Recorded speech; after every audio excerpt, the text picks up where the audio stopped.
Welcome to Ride Realized.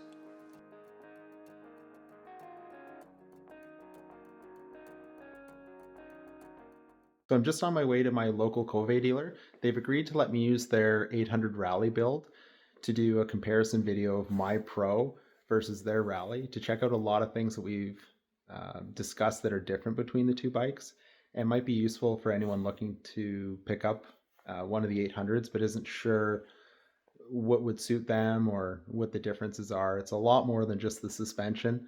So come along, we'll check it out.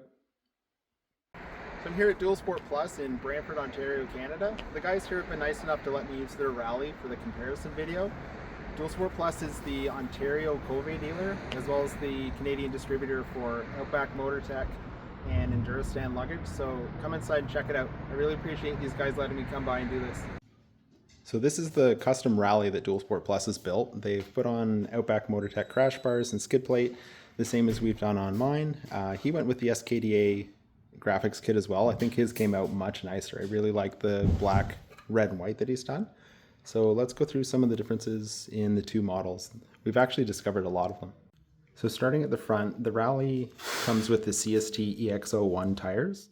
These are a tube type tire, which means the Rally doesn't have a tire pressure monitoring system. It shares the brake system with the 450 Rally from Kove. It has Teisco caliper and the high front fender. So I think most people know this, but the Rally has better suspension for off-road. It is more of a KYB style. The Rally comes with billet triples, and it has the same black bars as on the 450. Now the black bars allow you to accommodate the Cycra Pro bends that are on this bike. On mine, I'll get into that, but you can't put them on without having a larger expansion plug in the bar. But I'll check that out when I show mine. The Rally doesn't come equipped stock with any form of steering stabilizer. The Rally will accept radial similar to the Scots, and you can order the Scott damper through Kove dealers, and it just mounts in these holes on the top of the triple. The Pro doesn't have that option. The Rally shares the same controls as we see on the 450 Rally, and they are completely different than on the 800 Pro. The levers are shorter than on the 800 Pro. They're not a shorty lever, but somewhere in between the Pro's long levers and an aftermarket shorty set.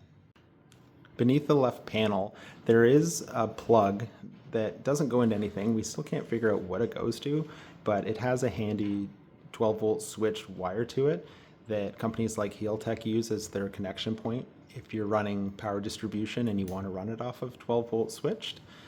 That plug is not included with the Pro, which is why we ran the Heltech in automatic mode on that model. This one, however, is run to the 12-volt switch. It's a light blue, almost turquoise plug, and the purple wire is the 12-volt switched. So both models share the same engine management. They have the same ECU. It's a different part number because the Pro doesn't come with a side stand switch. There may be other things that have been omitted. Maps remain the same, and any updates that they come out with will be shared between the models. The swing arm on both bikes are in fact different. They have different part numbers, but a lot of it is common. The Rally comes with the chain slider block. It can be added to the Pro if you want to, and then Dualsport Plus has put on the Vortex bobbins on the back for the motorcycle stand. One big difference in the bike is the subframe. On the Pro, it comes with this lightweight aluminum one that's not welded at the front like it is on the Pro. So this one's removable. However, the Rally doesn't come with passenger pegs, and it also doesn't have the attachment point for the pegs. And that could cause issue if you're looking at running luggage systems that require the passenger peg bolt to mount. The Rally comes with its own seat style versus the Pro. The Pro has a bit of a hump at the back, and the Rally is more of a Rally seat.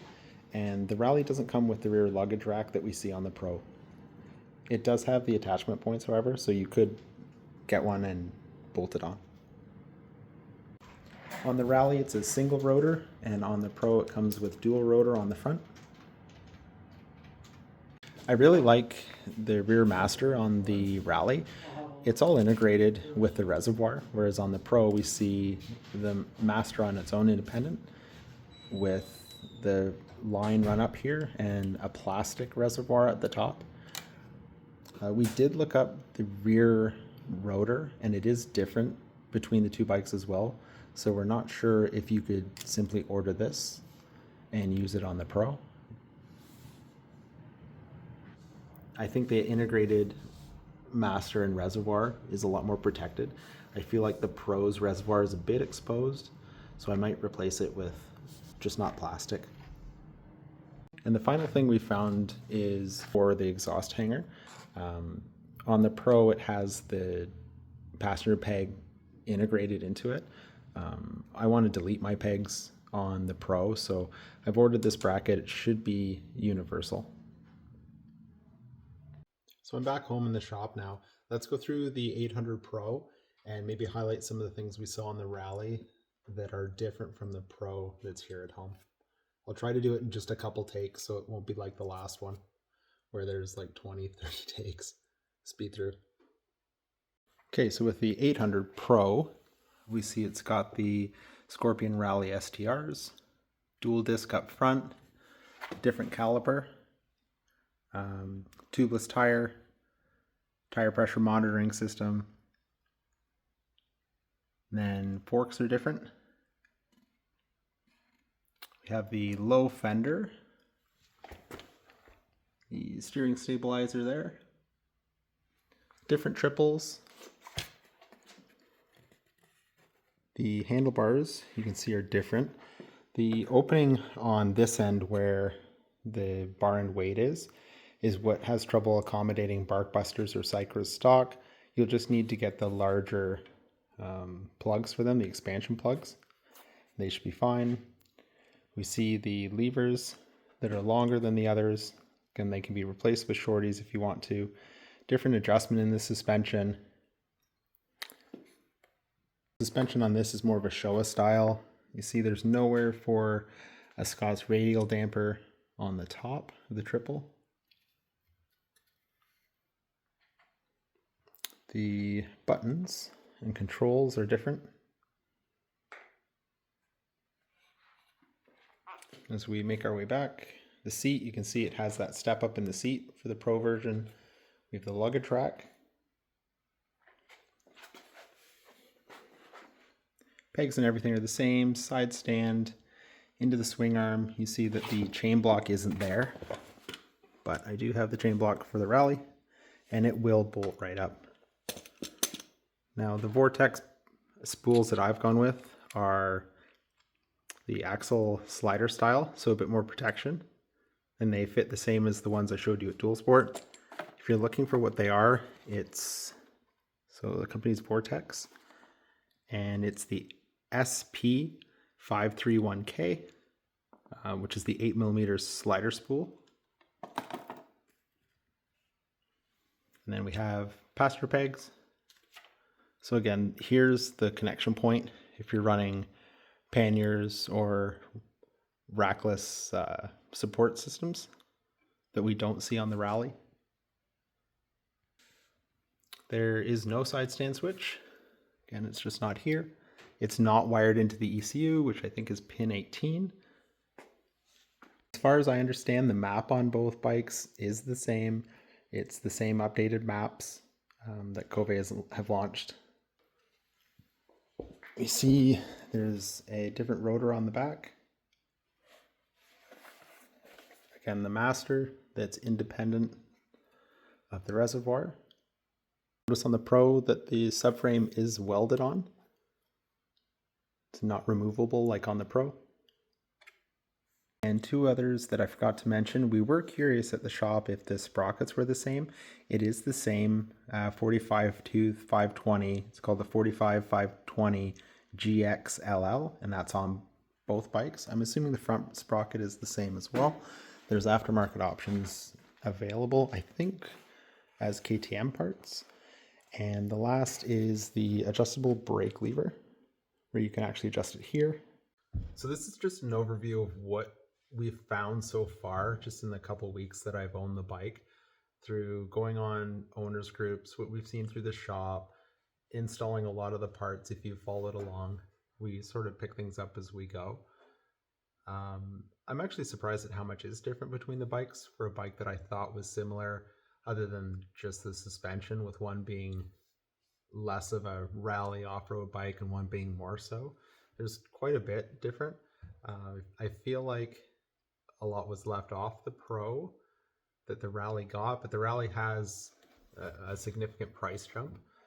So I'd say I'm still very happy with the Pro. I think it fits who I am. I'm not a skilled off-road rider at all. I would like to learn to be that, but I think for me it's more that world travel dream, bike take you everywhere. And I think this bike is more than capable of it. So I'll continue to build it up. There's probably more changes that we've missed. I think this is the majority of them, given how thorough we've been through the bikes. But if I come across more, maybe I'll do a second version of this and we can go from there. So thanks for watching. I need to do a video about what this channel's about, who I am. I'm going to get there. I'm definitely new to the whole YouTube scene and developing videos, so I'll get better as it goes, so bear with me. All these opinions that I'm going to say are based on, I think I've ridden now for 13, 14 years, a few years of street, and then moved into the adventure scene. I've done race schools just for fun. So I'm a very confident rider, very defensive rider. I love the thought of world travel. I'm not a new rider coming at this, so when I talk about seat height, flat footing, it's not from in an experienced state. It's being off-road. I think those are things that build confidence. Maybe a little bit of a crutch, but I didn't just get my license, I guess is what I wanted to say. I'm no pro, but I'm more than confident on the road.